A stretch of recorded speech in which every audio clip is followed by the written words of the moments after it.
active and listen to progressive Rampage.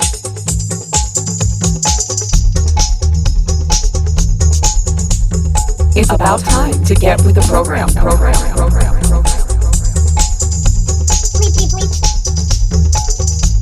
Fellow programmers out there, this is your leader. Well, not really. One of the three leaders. The other two couldn't make it because one is a working shtip and the other one is a working schlep, and I have the day off. And since I have the day off, I have the really, really awesome chance to interview a really great comedian, Mr. Krish Mohan.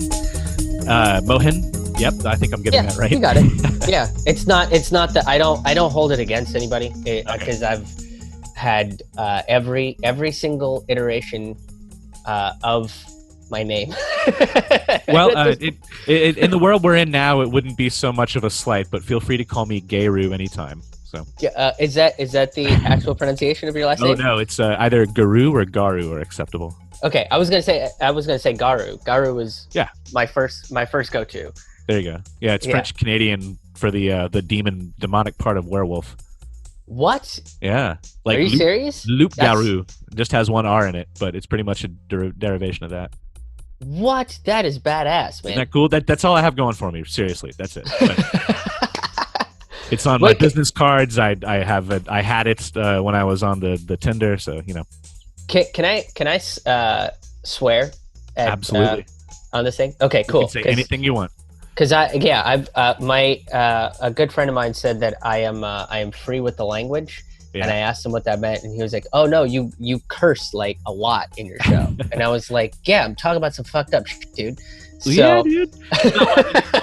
on this show, as I like to put it, I guess I've never said this before, but you can't call someone a cunt because they're a woman, but I have no problem with you calling them a cunt because they're a cunt. Because we're very sensitive to people's needs and desire to be appreciated, and I don't want to disparage any groups. So I feel like that's fair. You know, if you identify as a cunt, then I'm going to call you.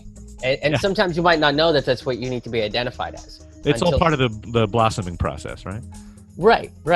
Like, I don't know that I'm being a rage-fueled dickbag until my wife tells me that I'm being a rage-fueled dickbag. At which point it's like, oh, I didn't realize that's what I was identifying myself as.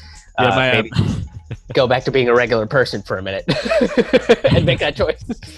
My girlfriend has a tendency to record me losing my mind and then play it back for me so I can realize that I too can see red and go blind. So. Yeah, you know what? I feel like that's one of those things where it's like that's a positive use of technology. Absolutely. For self-reflection. Yeah, right. Like if we use like what we're using the surveillance state for now, but instead of using it to like spy on citizens and I guess collect data on nude photos and whatever the fuck happened to Snapchat, like instead of doing that, maybe we just use it for when people just lose their gourd and start flipping out about stuff. And then, you know, later when it seems like you're approaching that moment, you just replay it. And it's like, this is what you look like when you go into this state of mind. And it's like, oh, God, that's terrible. The NSA could work for us. They could collect the things and then send it to us once a month. As like a dividend for paying taxes or something, right? Right. Yeah. There you go. Yeah. Like my life story. And then they play it at your funeral and all that. Yeah, perfect. That would be, I want that at my funeral. Is a blooper reel? I want like people to say like whatever they actually think about it. And then it's like, hey, here's all the dumb shit that he's done. That would be fantastic. So, you, for lack of knowing much more about you, are a stand-up comedian and a writer and a podcaster and a YouTuber. And I gotta ask the first obvious question. How did you start in stand-up? I actually started in high school. I was 16. Yeah, I did a talent show at my high school. So I had a friend in a band, Derek Christek, who is now in a completely different band called Recluse, and they're fantastic. And then he has a solo project called Omniverse, which is also fantastic. And I've wept listening to that album several times. Wow. Yeah, it's really good stuff. And Derek and I've known Derek since I was maybe a sophomore in high school. But he's always been in bands. And our junior year of high school, his band was in our our very first annual talent show. Yeah. And I would like hop lunch tables all the time. So I would just like go and sit at people's lunch tables and bullshit with them, and then I would like move to a different lunch table and like go bullshit with them.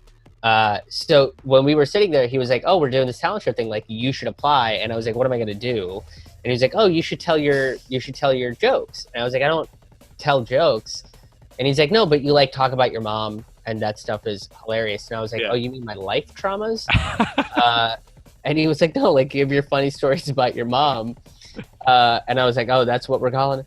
So I kind of didn't want to do it. And then I went home and like I saw Russell Peters. Yeah. Who is a stand-up comic. He's an Indian stand-up comedian based out of Toronto. Okay.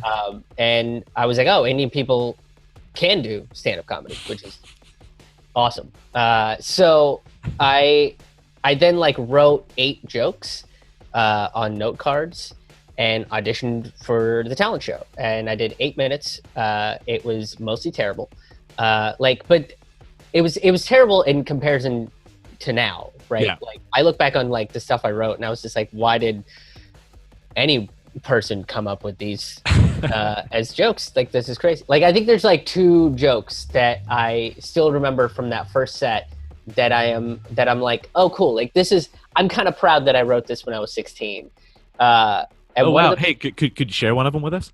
Yeah, I don't remember any of the jokes, but I remember what they're about. Do you know what I mean? Yeah, like one of them was about Benito Mussolini invading Ethiopia, and I just thought that was a hysterical thought that a fascist dictator was like, I'm gonna go invade this country that literally doesn't have any resources for me.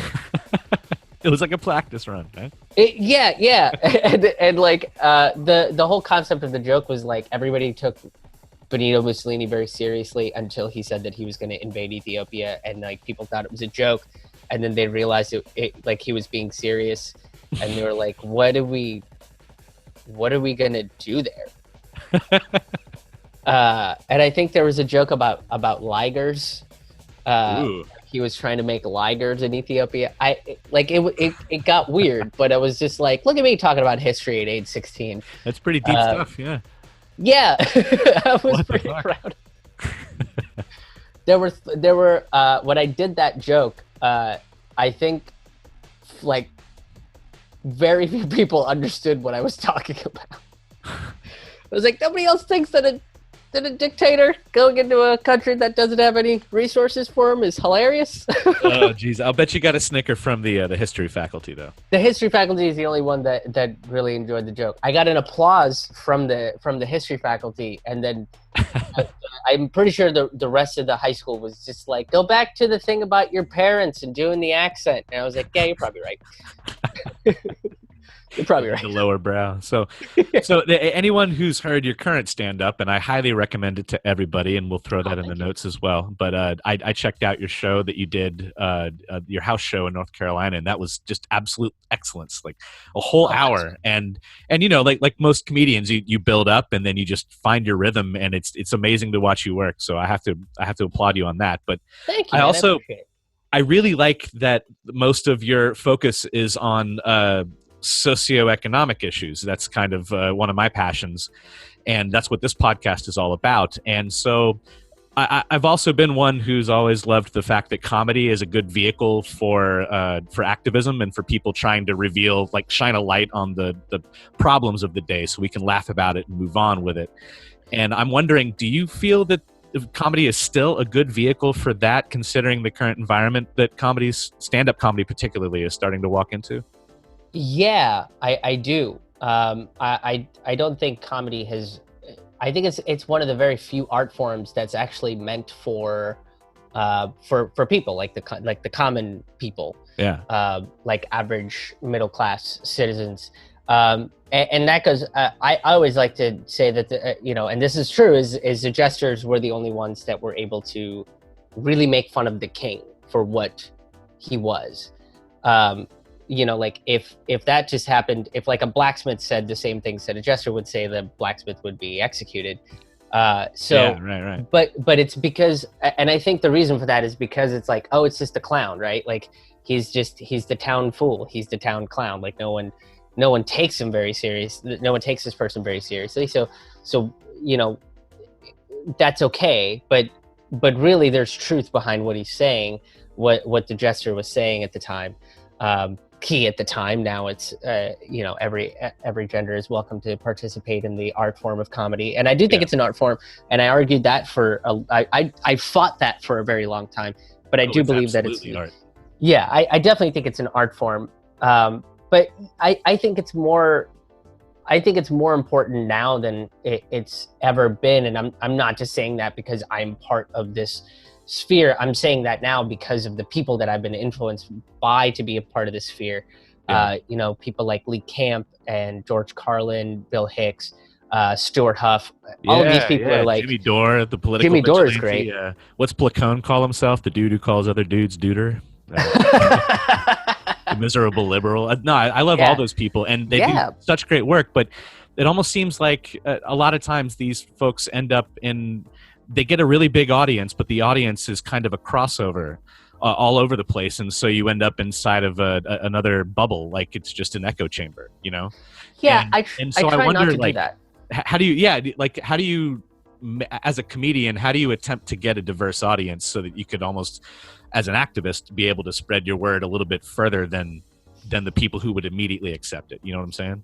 Yeah, I feel like Jimmy Dore might have kind of figured out how to do it, and I've accidentally done it a few times. Like, he doesn't stop growing, by the way. His audience is insane. Yeah. He's gonna pass TYT soon. Yeah. There are certain points where I worry for Jimmy, because the vein on his head is far too prominent on the screen. And I'm like, Jimmy, you're on blood pressure medication.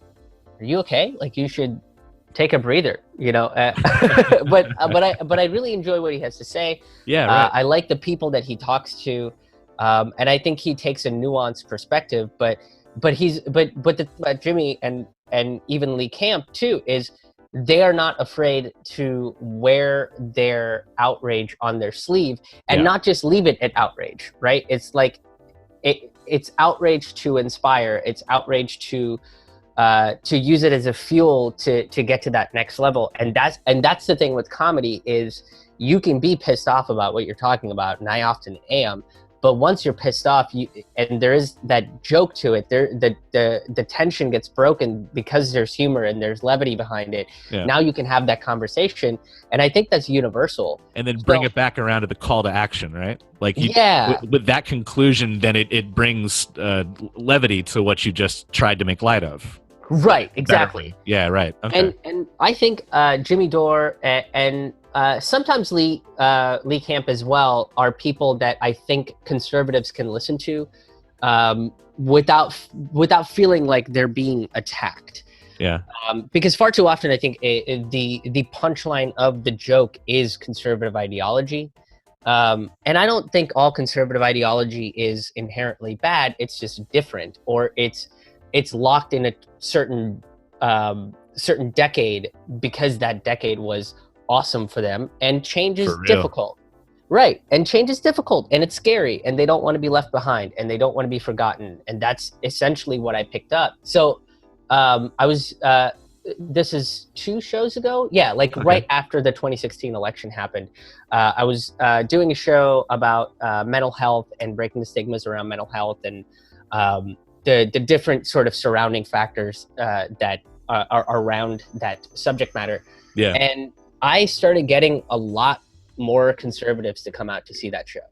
Wow. Especially after the election. Well, and plus that's their big argument with the gun violence issues that we have, is that maybe we should think about mental health on top of, well, some say on top of having real gun control, and others say leave the guns alone. It's really just people having access, Yeah, I did talk about guns in that album, and my take on it is I do think that we should address why someone would pick up a weapon like that and decide to take another life or their own. We kind of ignore that and surround the factors of why somebody would do that, right? We very often don't discuss that at all in society. So I basically took the approach of I'm going to ridicule both of the extreme sides, right? Both of the sides of like we need to ban guns and we need more guns in our society. Because it seems like that's the only fucking arguments that you hear is like, you got to get rid of all of them or we need to have all of them. You know, it's like this ridiculous idea of like, we're going to stockpile it at Jerry's house. And it's just like, don't stockpile it anywhere. As you're saying this, I'm having this revelation in my head that not only is, okay, so we're in an era right now where the sexual identity is definitely being accepted as being on a spectrum instead of just being dichotomous, right? Right, which is awesome. The thing, yeah, absolutely. And the thing that makes people buckheads more than anything else is having red versus blue, having only the dichotomy is available and you can choose one side or the other.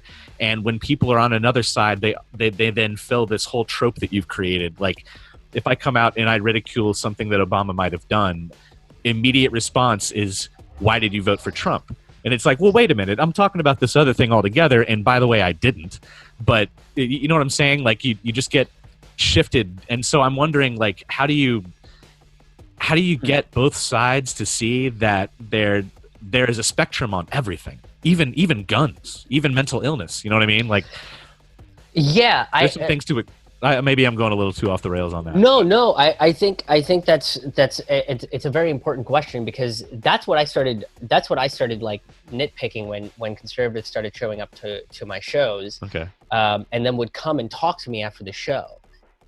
Because usually people that are Republican or on the right would come see me to get pissed off at me, and then they would either get mad and immediately leave, threaten to kill me, and then leave. You know, but yeah, right. I was starting to see a lot more conservatives come up and say things like, "Hey, I like the way that you said it," or "I never thought about it that way." And now that's like, holy shit! Okay, we have an opening to a conversation here. Tell me what tell me what you're talking about. Like, tell me what part did you never think about it that way, and let's talk about what you think about and why this wasn't part of the spectrum of your thought. Oh, it's experience. Oh, it's because of this thing, right? So I kind of because of that reaction, and then so I was having this very different reaction from conservative audience members. Like when I was I did Empathy on Sale in Louisville, and I got up stage and this guy came up to me and he was like, I'm on board with pretty much everything you're saying, and you're right, we do spend too much on the military, and this is coming from a conservative Republican Kentucky veteran. Wow. And I was like, oh, okay, you said a lot of interesting things. Though, just to interject, I know quite a few veterans these days, and I have to say most of them are the most anti-war people I've ever met. Like, yes. If you want to get involved in the anti-war movement at any level, go find yourself a friendly veteran, and they will show you the ropes because they've seen it firsthand. And they may go in there with bloodlust, but a lot of them, especially the ones that saw big wars, they come out with real empathy. Especially if they didn't get completely messed up and didn't seek help, But yeah, Josh and I talked about that. Yeah. Josh is one of them. Josh is one of them. Yeah, Josh is one of those people that, and it's one of those things is like, you've seen what war can do. Like, why would you want to continue doing it? Yeah. I have a bunch of veteran friends that are anti. I've met a few that are still pro-war. Yeah. That still believe that we need a military presence in other countries. A handful, maybe 5% of the veterans that I've met, combat vets. Right. But because these people would come and talk to me and they would introduce this stuff, I just wanted to know why, what is it about? Like, how did you arrive here? And then it started and then I was looking at the way that the left was reacting to the Trump election, and that's whenever things started like shifting for me, where I was like, when did my side become the more violent side? When did my side become the more aggressive, intolerant side that's not trying to understand the other side of the argument? You don't have to agree with it, but at least you can try to figure out where it's coming from so that we can find some commonality to have a conversation. Because I just don't. I'm not one of those people that sees a violent revolution being the best way to drive change. I can see violent revolution. I can see it possibly happening. I just don't think it's going to yield the results that we want it to yield. And we're far too quick to make that the solution that we want for to see change. And it's never made it didn't make any sense to me that it was the left that was doing that. Yeah. So that's whenever my thought process started shifting to write a show where we need to kind of start understanding where each other is coming from, like what our experiences are and everything. Watching the left turn the way that they did and start to really resemble, like, maybe not their rhetoric doesn't match the right, but their actions did. Their choices to be kind of like Tea Party radicalized ideologues. And on top of that, it reminds me of like Chomsky talking about manufactured consent and how MSNBC with Rachel Maddow and the Russiagate thing, they kind of like took pages from Roger Ailes' playbook, and they took pages from Fox making so much money during the Obama era. And they've even made the comments, right, in the emails that came out from WikiLeaks that explained that they love Trump no matter what happens because he's a great rating thing. And it's, if he wins, it'll be great for ratings and money. I mean, that was spoken by, I think, the guy that's the head of NBC. So CBS, I believe, also said the same thing. Yeah. And so they both publicly made the statements that he's basically like, we don't believe in what he says and we don't like what he stands for, but he's really good for ratings. So I think that, and that was the CBS guy that said that. And then I think the NBC, the head of NBC, basically copied the same thing. Like he parroted the same shit. So then now it's as if you're living in a world where if you have your eyes open and you're one of the quote possible woke folks out there, if that term even means, you see two levels, if not even three levels of state propaganda coming at you at the same time. By the way, that was allowed by the Obama administration at the end of his term to reopen the use of state propaganda by the CIA against, well, he says for United States citizens, but it's really against United States citizens in my book. But anyway, as it often is, right? It's a big pile. So I guess just to try to pivot from that all that nonsense I just said there, you mentioned party voting and you mentioned identity politics in the latest YouTube video that I watched of yours when you were addressing Tulsi Gabbard and what Joe Biden had said about black folks and how Cory Booker responded. But before we dive too deep into that, it started making me think, issue voting, the way people are wearing things on their sleeve now, it's kind of identity politics is issue politics, and people judging each other based on which issues they're interested in or which side they lean, like whether or not you're for Medicare for all or something. That becomes an identity politic almost. So it's like, isn't everything identity politics at this point? That's interesting. Yeah, because I think if you call yourself a progressive, then you stand for Medicare for all and no more regime change wars and free public education and deregulating the banks and so on and so forth. So in order for you to fit a box, it is becoming like like what policies you agree with means what label you're in. I don't know. I don't know when that started happening. I feel like that's one of those like, chicken in the boiling egg water thing. Things. Yeah. Like it just sort of started happening, and out of the blue. Yeah.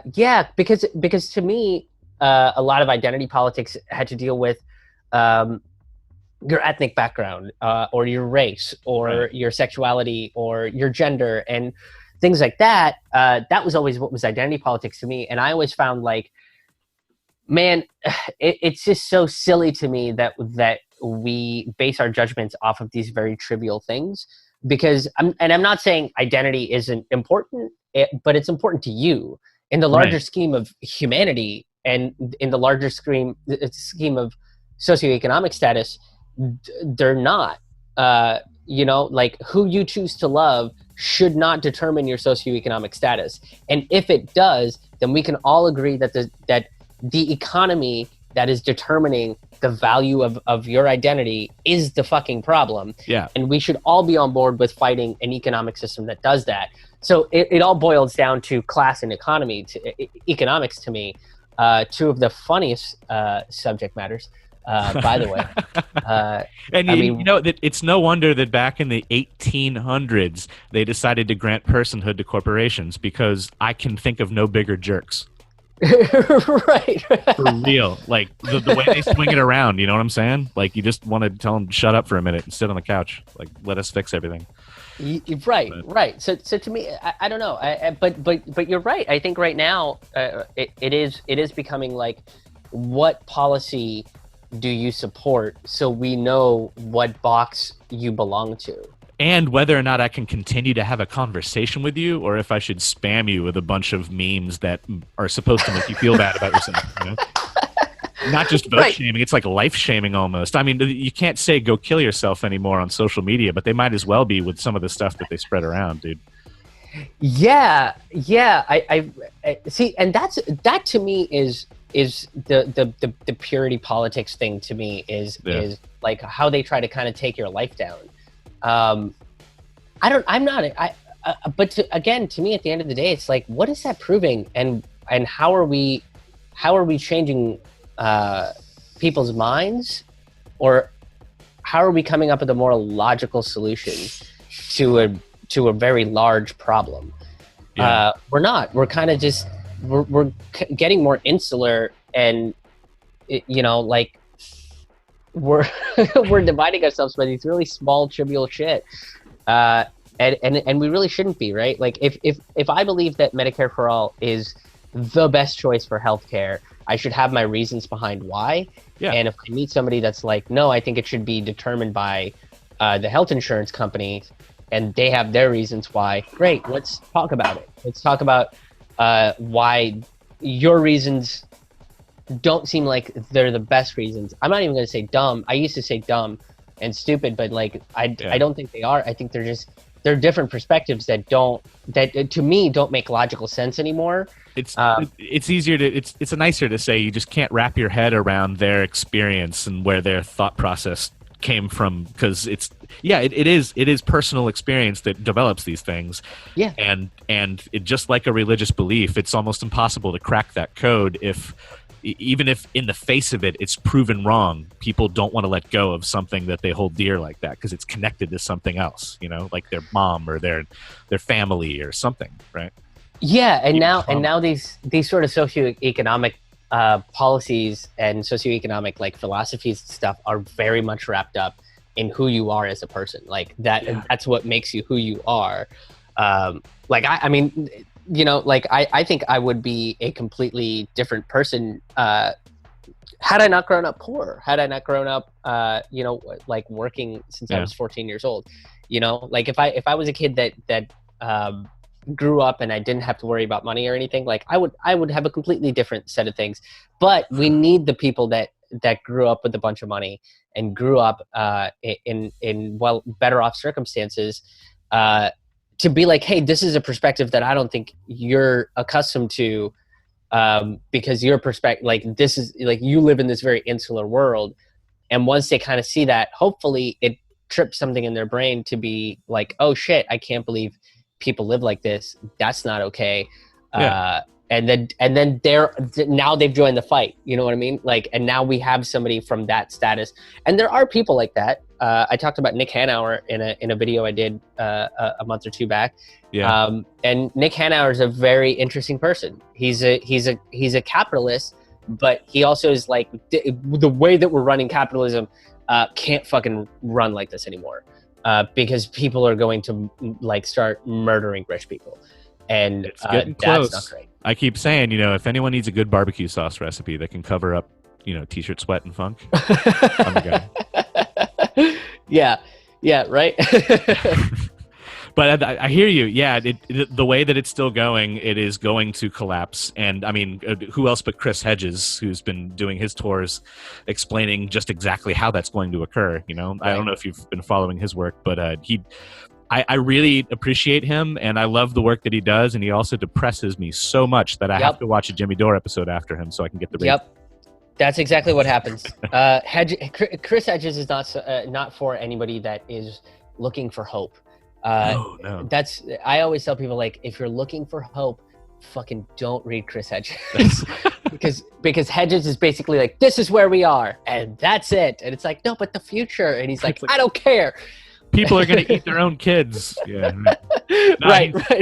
Oh my goodness. Yeah. But I do, again, it's like, I feel like that perspective is really, really important to know, to very objectively know what we're fighting for, and very objectively know what will happen if we stop fighting for these goals. So, but so to me, again, it's like, I don't feel the need to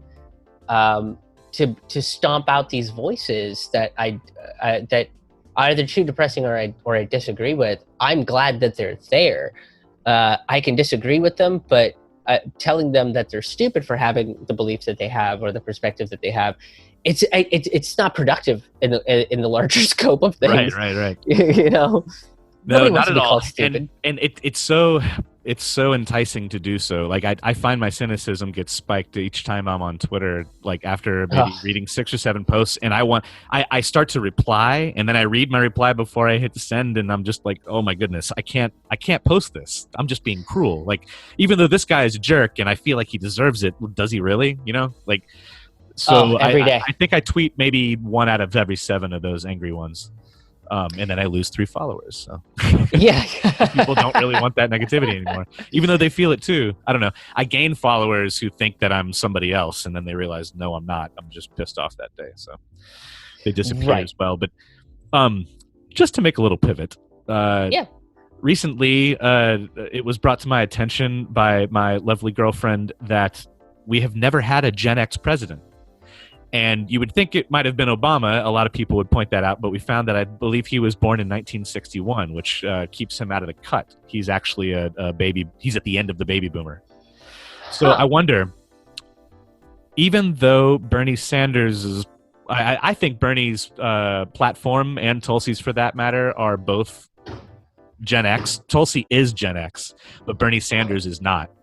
Do you think if Bernie were to win the nomination and then inevitably beat Trump, he would be considered our first Gen X president, or do we need younger people in charge? Even though Bernie's great, I think maybe he might do better as a cabinet person, to be honest, and have somebody else with a fresher approach who might have been a student of his be the first to take that helm. You know what I'm saying? So I don't know, like, what's your take on all that? Tulsi, Bernie, even Mike Gravel, who doesn't have a chance, but I do love the anti-war. Yeah. Oh man. I really like Gravel. Yes. And I think Gravel would be another person that I think, if you're smart and you're paying attention, you should have that guy somewhere in your cabinet. Yeah. I think if it's like a Tulsi Bernie VP, because that connects him to Congress and a little bit the more. Senate connection anyway. Right. Yeah. Right. So I think that would be, for me, that's my ideal ticket. People will disagree with me, and that's fine. Yeah. People will say flip it, but to me, I think Bernie's a lot more valuable being connected to Congress, because I think he can push Congress to not be so slow and bullheaded as it is now, because I think it is. I think Congress is slow and bullheaded, and nobody really wants to pass any real quote unquote life-changing legislation. Yeah. And I think if Bernie was VP, he could make that nudge because he's got connections in there. And I think he's a very impassioned speaker, and he's a very smart, intelligent individual. Whereas if Tulsi was president, I think she is more measured in the way that she addresses things. Yeah.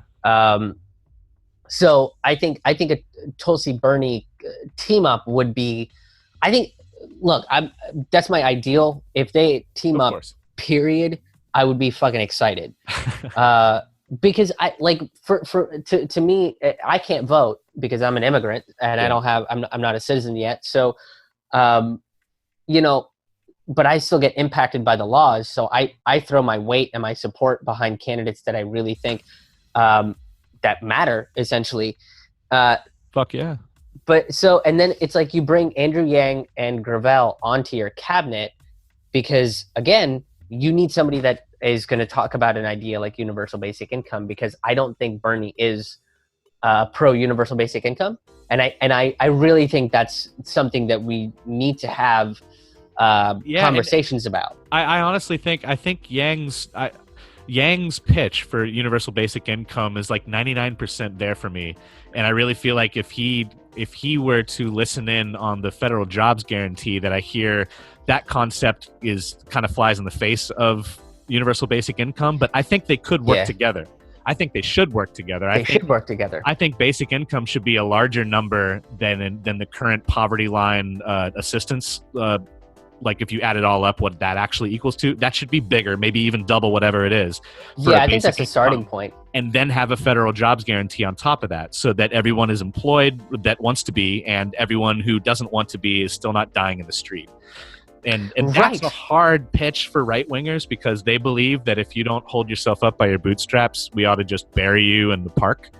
And I think that there is a spectrum on willingness to work and contribution to society, and we are rich enough to take care of the people and keep them from dying in the street. So why not? If somebody wants to be a layabout, fuck it, go for it. Like, well, yeah, not that big a dream, you know. This is something that I'm starting to talk about in my new show that I'm doing, because once I record something, I'm like, all right, well, that's done. Now to write something new, because I'm a maniac like that. But and my wife is like, why don't you just have fun with it? And it's just like, if I keep doing it, I'm gonna hate it. So something that the pull yourself up by your bootstraps thing, that's a very, I think that's in terms of human evolution, it's an old idea in terms of human evolution. Yeah, like right, that's a survivalist thing. We don't need to play that survival game anymore, right? And people will disagree with me day in and day out. My wife will disagree with me day in and day out about this stuff. But we are not in that space anymore, right? I think we are a more intellectual creature than we are a survivalist creature. Our brains are far more adaptable and far more capable of coming up with incredible solutions that that really do change everything that we know about the way we can live our lives. So the pull yourself up by your bootstraps is a survivalist thing. Is like, if you can't survive in something that is harsh and aggressive and this, that, the other thing, then you don't deserve to survive. And I just don't think, like, we've invented too many things to make our lives better, that we don't have to go back to living in the trees and being worried that a fucking saber-tooth tiger is in the jungle waiting to eat our kids. Yeah. Like, and or I mean, nowadays you're worried that there's a terrorist waiting at the bus stop to blow your kids up. It's all a distraction. Fear thing, yeah. And it's just to extend mercantilism until they have all the assets to themselves. Yeah, we made ourselves our own. Like we became our own predators, and there's really no need for it. Like we might not need, like, we don't have a predator.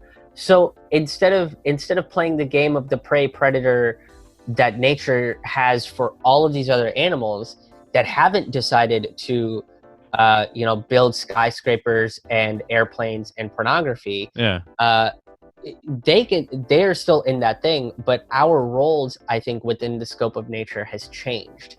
And I think we're unwilling to accept that. But part of that is also that maybe we can build a economic system that is not driven out of competition and this need for survival, but out of compassion and this need for innovation. That would be wonderful. I think we need the Vulcans to come down and visit us. Probably. Because otherwise, it may be Reagan's dream coming true, and we'll all collectively come together once some evil comes from the sky and decides to say, all of you Earthlings, I don't care what color you are, you're all going to die. And we thought that was coming in the form of climate change, and apparently that's not lighting a fire under anybody's butt. Even the people who signed the Paris Accords, all of those countries, they're not meeting their quotas. They never have. I just want to throw that out to people. Like, I'm very disappointed, and it's great to have ideas, but you have to follow through or else it doesn't work. Right, but human survival is not enough of an extinction or enough an incentive because we've put a value on that stuff. Right. Like profit motive has driven out like the intangible value of human life, which is why people don't give a shit about climate change, right? Like our human arrogance basically says, oh, we didn't build any of this shit. That's fine. We'll mow it all down and build a better world that's more molded in our image. And I just think that's what human beings do. We're just arrogant. Like, we haven't figured out how to use our brains in a productive manner because we keep inventing things that keep us in survival mode all the time, right? Oh my God. We could learn from the elephants. Let me just say that. Holy shit. We could learn so much from all these other animals that are using their brains to a much better capacity, right? Like, I feel like if the elephants invented Twitter, it would actually be it'd be kind. A real form of communication, right? Yeah, it would be therapy for people, but not in a negative way. It'd be pure empathy. Like, everyone would be like, oh man, I really feel that you didn't get your eggs right today, but hey, here's a picture of bacon, and maybe you can approach that tomorrow, and we'll talk about it. You know? Check out this tree. You can eat this tree. It's in this spot. Yeah, like it's just I feel like what human beings are good at, and this is what my new show that I'm writing now is, we're good at taking really good ideas and just fucking them up. Yeah, like that's an incredible skill that human beings have built. And now that we know that that's a skill that we have, we can stop developing it. We're done. We've identified it. Now to move on. Yeah, can we do something different? That'd be fun. That'd be a fun thing we can do. Well, speaking of doing something different, it has reached the point in our interview where we have to go into lightning round. Excellent. Now, for the folks at home that have never heard lightning round before, it consists of 10 questions I'm going to ask you.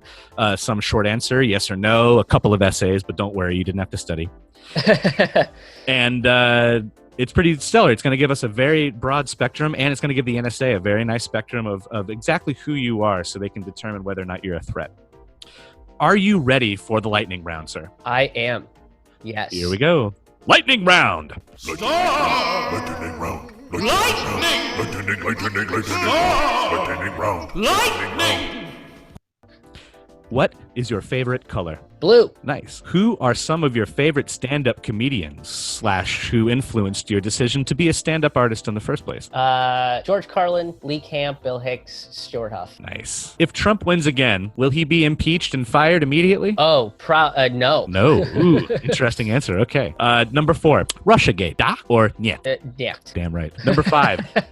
What is your favorite physical trait on Pete Buttigieg? His name. His name, yes. Personally, I like it. I like the shape of his mouth and chin. It's really interesting. Number 6. Which has been your favorite city to have a show so far? Oh man, that's tough. All the other cities need to cover up their ears. Yeah. Huntsville, Fayetteville, Pittsburgh, Indianapolis, Greensboro, North Carolina. Nice. Yeah, there's a bunch. All right. Well, that's a good array. Okay, so mostly North Carolina. Number 7. Will love always win? No. No. Sometimes it's gonna lose. Oh my goodness. See question 5. All right. Question 8. Twitter or Facebook? Which one gives you more heartburn? Facebook. Facebook. All right. Yeah. Keeps changing. Too many changes. Stick with something, Zuckerberg. Yeah. I think actually it's just an excuse for them to turn all of the options back on that I turned off from the previous month. Okay, number 9. If you could pick 3 campaign policy promises to pass after 2020, no matter who wins the election, what would they be?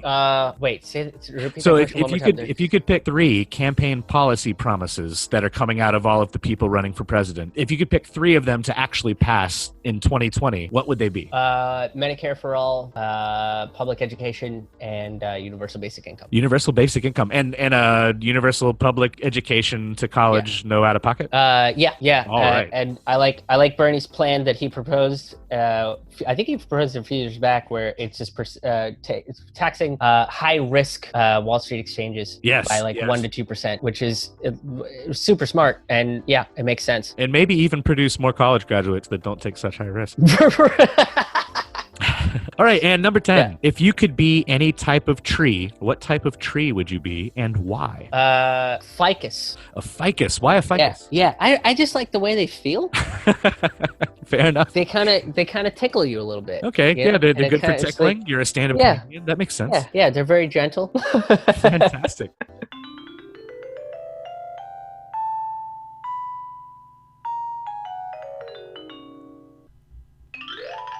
Well, Krish, it has been a pleasure and an honor to have you as a guest on the Progressive Rampage podcast. And I really hope that when the other two boys are capable of coming back on here, you will come back and sit in a nice foursome with us.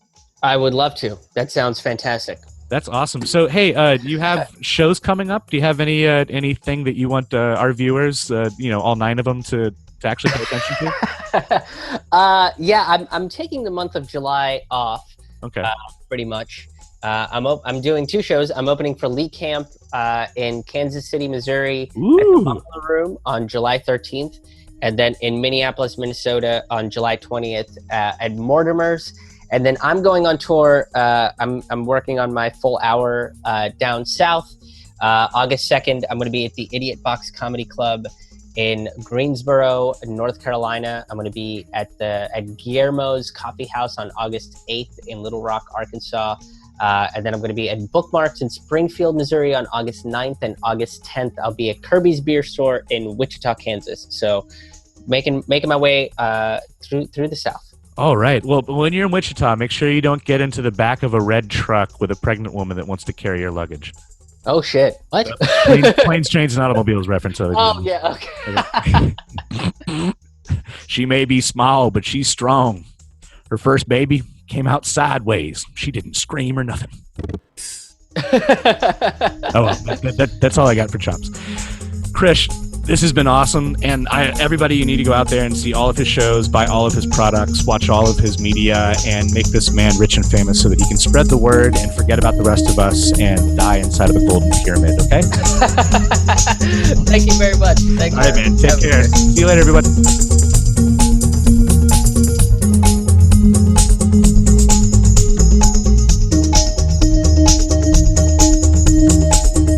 I'm now recording, and I guess we can go ahead and start up real quick. And I'm embarrassed, but Mohan or Mohan?